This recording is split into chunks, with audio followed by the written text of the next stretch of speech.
Hey, what's going on, guys? Kalamazi here, and today I want to talk to you all a bit about the current state of Warlock in Mythic Plus in patch 10.2. Hit on Demonology, obviously being pretty good in Mythic Plus still at this point. Destruction rising a good bit, and some of these semi-recent AF buffs, what it's done. Talk about their damage profiles, where they're good, where they're bad, and just, well, I guess where they've currently landed so far in patch 10.2.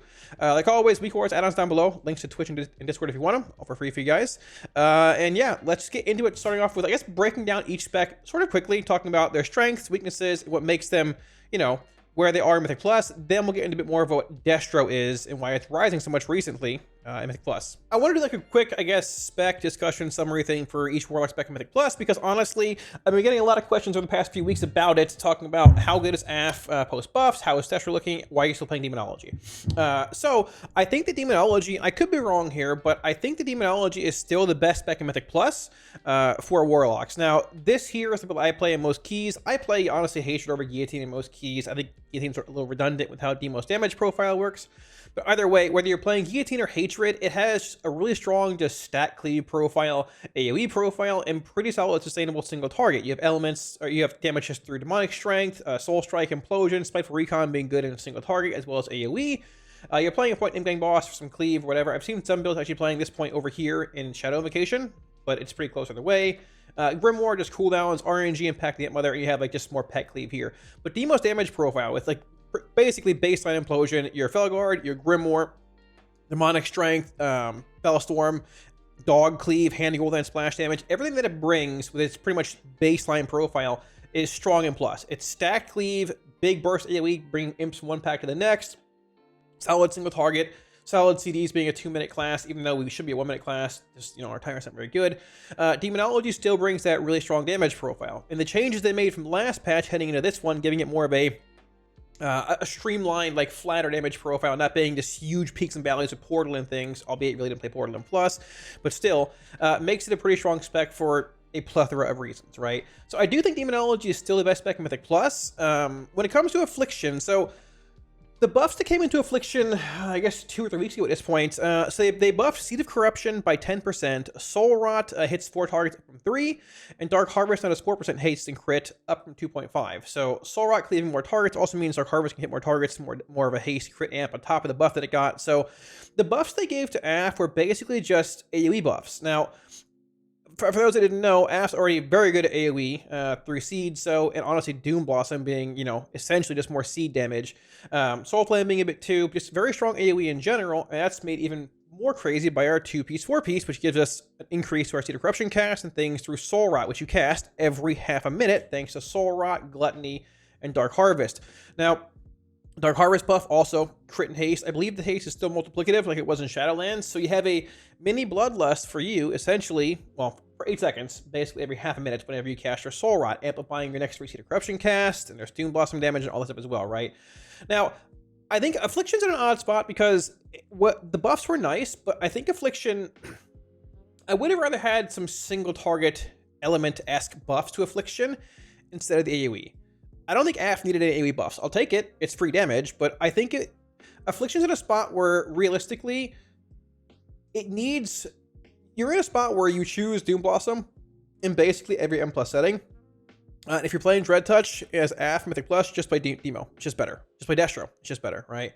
If you're looking to try and find more single target elements for Affliction and Plus, I think you just play other specs. Now, I get if you're an AF-only Warlock, that's fine. You can play whatever you want. Doom Blossom's very strong, even on those tyrannical weeks where you want that just big AoE damage. I think AF's probably one of the highest AoE burst classes in the game, if not the highest right now. If you factor in like Lust and PI, it's going to destroy everything when you have Soul Rot and Seed spam, all that, right? But the problem is that your single target feels a bit lackluster. It's less than Demo and less than Destro by a decent bit, and that leaves you in a spot of, all right, well, you can play this build here, which a lot of people are playing.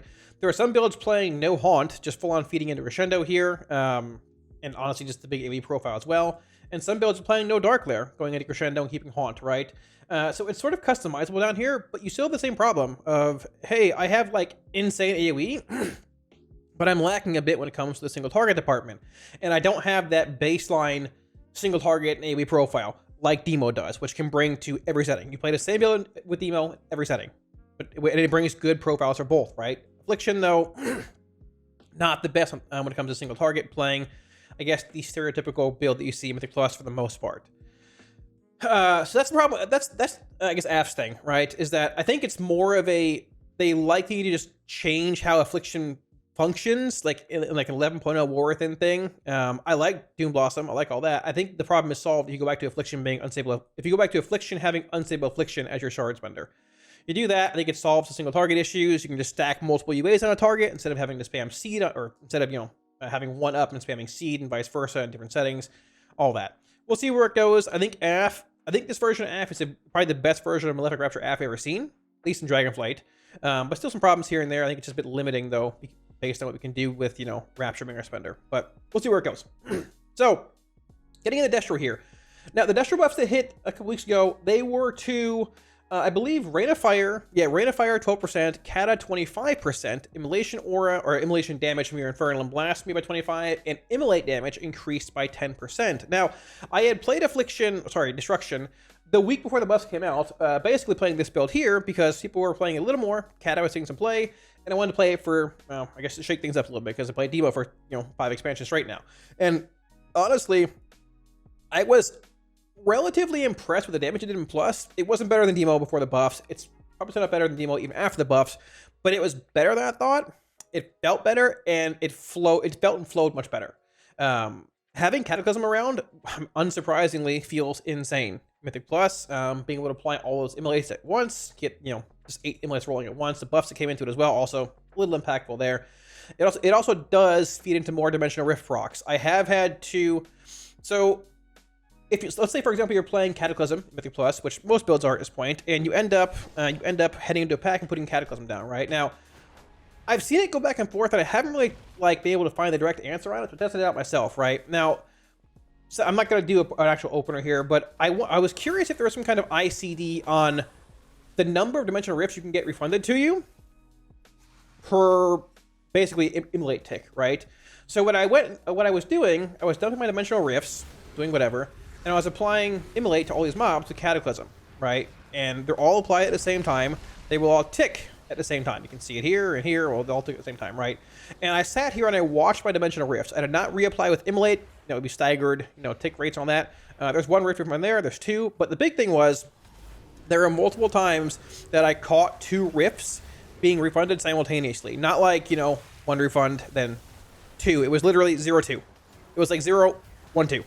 It was basically the exact same tick of immolate, just on different targets, right? Because there's 5 rolling simultaneously. So having that applicability with Cataclysm gives you more rift refunds. Kata in general feels good to play with. You have all your immolates doing more damage now from the buffs.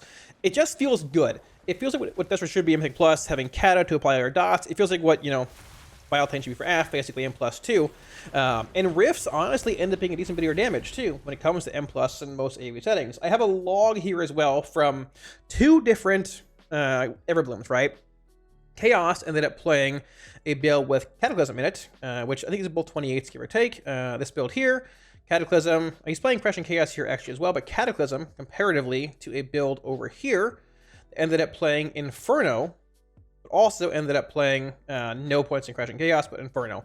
And you look at the damage breakdown here, right? Now, they are relatively similar when it comes to overall AoE, but his immolates did about 15%, 14.5%. Kata did about 4.5%, comparatively to the other Warlock, which I can go over here and do this. His immolates did about 11%, and obviously no Kata damage, right? But he has more Rain of Fire damage due to Inferno, more Shard Gen, 188 Rain of Fire cast, comparatively to 151. But at the same time, 2 different dungeons, 2 different poles, all that. The Kata build had 131 Rift cast, comparatively to him having 123, but, RNG is RNG. That's basically it. When it comes to most of the Destro builds that I've seen in Mythic Plus over the past couple weeks or so that are being played, most of them look like this. So they're playing Cataclysm. There are some builds playing Inferno, heavier dungeons like Everbloom, Mass AoE, that kind of stuff. But most have opted to play Cataclysm now. I wouldn't fault you for playing either. But Kata, I think, is, at least when it comes to playability or enjoyment, the better choice. And who doesn't want to play with Kata, right? By the way, most builds end up playing this. They're playing Baloros and Mirror Trinket from Dawn the Infinite Rise, and you're playing baseline Infernal, 2 points in Chaosbringer, a point in Rift because your tier bonus, Cataclysm, multiple immolates, more refunds, Ritual of Ruin, Double Ritualist, and Avatar Destruction. Now it does feel pretty bad not playing Fresh and Chaos and 2-minute Infernal, but honestly this build feels very well rounded. With Kata being a thing, Rifts do feel a lot of your damage in Plus, and I have seen other versions of the spec as well being played in Plus in more single target-esque base keys, sometimes like Rise or Fall, depending on the dungeon, the run, and affixes, shifting points out of Embers in Power Overwhelming into 2 points into Burned Ashes. I've also seen a build like this. I believe Ember sims a little higher in single target anyways than 2 points in Burned Ashes. I think this is the highest combination you can do for single target. I guess, well, prio damage with this build. But either way, it's customizable, right? If you want that Embers talent point, or for more single target, or just double burn, both work fine. But that 3-minute profile with Infernal does feel awkward.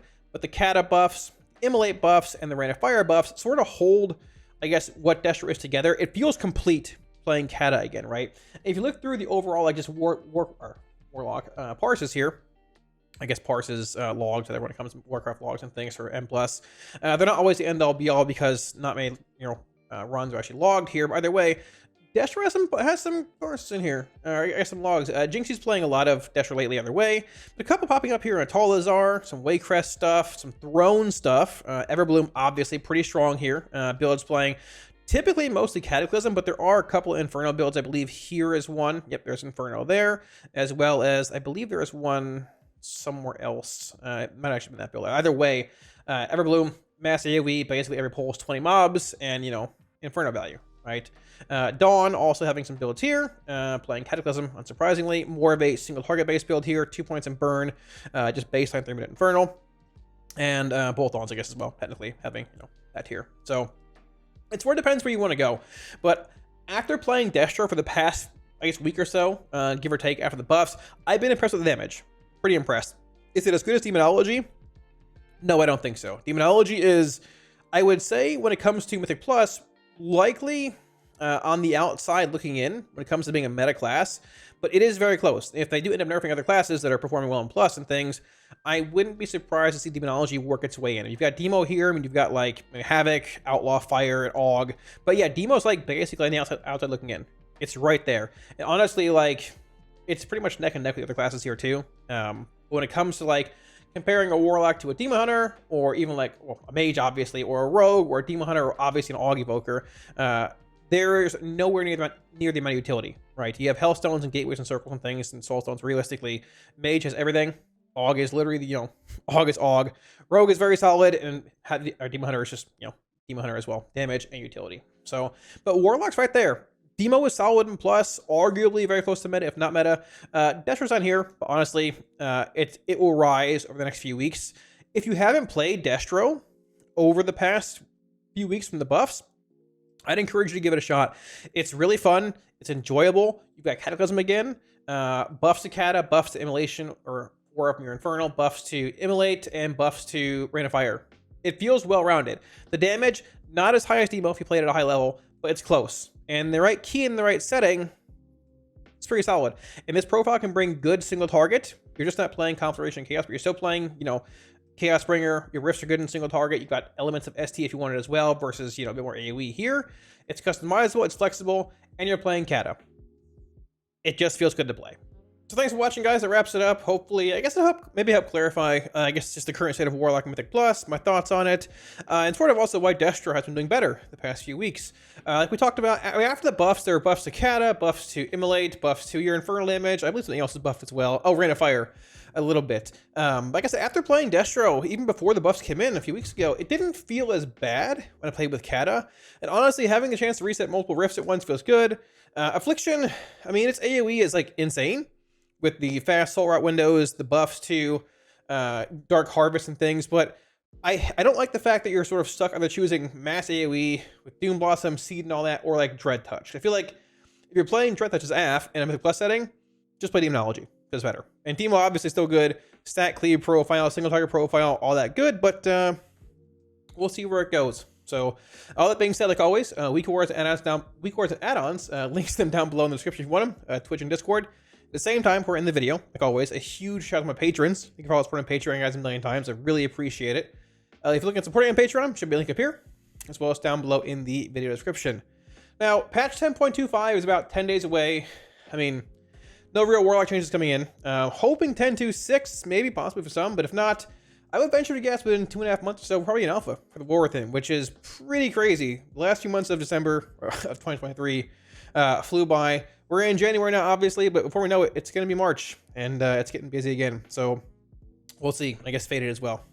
Woohoo. So other things, thanks for watching, guys, and I'll catch you all again soon on stream. Peace.